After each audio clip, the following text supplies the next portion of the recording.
जैसे हम मान लीजिए एक एक्सपेरिमेंट करते हैं, पानी लेते हैं गिलास में और उसमें थोड़ा सा नमक डालते हैं या चीनी डालते हैं। मान लो हमने इसमें नमक डाला और फिर इसके बाद इसको घोलना शुरू किए, नमक घुल जाएगा? क्या दिखेगा नमक? अच्छा ठीक है, और डालो और घोलते जाओ, एक स्थिति ऐसी आएगी कि फिर और उसमें घुलना संभव नहीं होगा, फिर वो बचा रहेगा।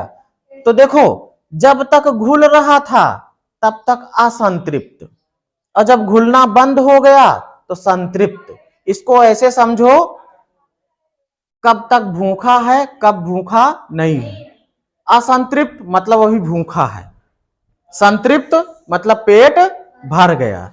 अब देखो, जब इसमें पूरा घुल गया था, जब पूरा घुल गया था, जब पूरा घुल गया था, है ना, क्या हुआ था? चलाना शुरू किए थे, ये भी अब नहीं घुल रहा ना, तो ये अघा गया है, पेट भर गया है, अब और ये नहीं खा सकता। ठीक है, तो ये संतृप्त हो गया। क्या हो गया? संतृप्त। लेकिन अगर ऐसा होता कि इसमें हम डालते और फिर चलाना शुरू करते, ये नमक डाले हैं, रुको, ये पानी है, ये नमक डाल दिया, ठीक है, और डालने के बाद इसको घोल रहे हैं, तो अभी ये इसको भूख लगी है पानी को, ये नमक पूरा खा गया, दिखा कहीं नमक? तो अभी ये असंतृप्त था, लेकिन जब और डाल दिया गया तो उसका पेट भर गया ना, संतृप्त हो गया। तो असंतृप्त तब होगा जब उसमें घुलती चली जाएगी चीज, है ना, घुलता चला जाए जब तक, तब तक तो असंतृप्त है, और जब घुलना बंद हो जाए तो असंतृप्त।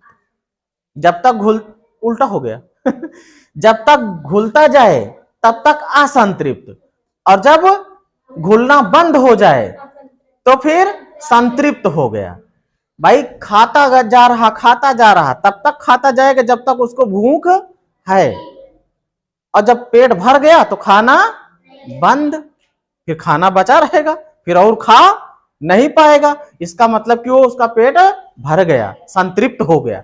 मतलब जब घुलना बंद हो जाए तो संतृप्त, और जब तक घुलता रहे तब तक असंतृप्त, है ना। अब इसके बाद देखो मिश्रण के गुण। किसके गुण बेटा? मिश्रण के गुण। यहां पर देखो, जब दो या दो से अधिक अवयव या यौगिक एक साथ मिलाए जाते हैं तो वे अपना निजी गुणधर्म छोड़े बिना आपस में घुल जाते हैं, तो उसे मिश्रण कहा जाता है। क्या कहा जाता है? मतलब अपना गुण छोड़े ना। जैसे मैं अगर बात करूं, नमक और पानी की ही बात कर लेता हूं, ठीक है। क्या नमक पानी का जो घोल होगा, उस घोल में क्या नमक का स्वाद नहीं आएगा? आएगा ना। मतलब नमक ने अपना गुण छोड़ा नहीं है ना। तो देखो यहां पर कार्बन डाइऑक्साइड है, ऑक्सीजन, हवा की बात हो रही है। अपनी हवा में जो है कई गैसें हैं ना, नाइट्रोजन भी है, ऑक्सीजन भी है, कार्बन डाइऑक्साइड भी है। यहाँ पे देखो आयरन और सल्फर का जो है चूर्ण इसमें रखा हुआ है ना। अब चुंबक ले आएंगे, चुंबक से देखो क्या होगा, जो लोहे वाला जो आयरन की चीज है उसको चुंबक खींच लिया, सल्फर बचा रह गया ना। तो इनके गुण अलग अलग रह गए ना, सल्फर का अलग गुण और लोहे का अलग गुण, है ना। तो यहाँ चीज देखो, एक बर्तन में आयरन और सल्फर का मिश्रण लिया गया, इस मिश्रण के समीप एक चुंबक को लाया गया। केवल आयरन जो है, आयरन का जो बुरादा है वो चुंबक की तरफ जाएगा, सल्फर का नहीं जाएगा। या कार्बन डाइऑक्साइड अगर मिला देते हैं तो उसका भी नहीं जाएगा, ठीक है। ये हो गया मिश्रण।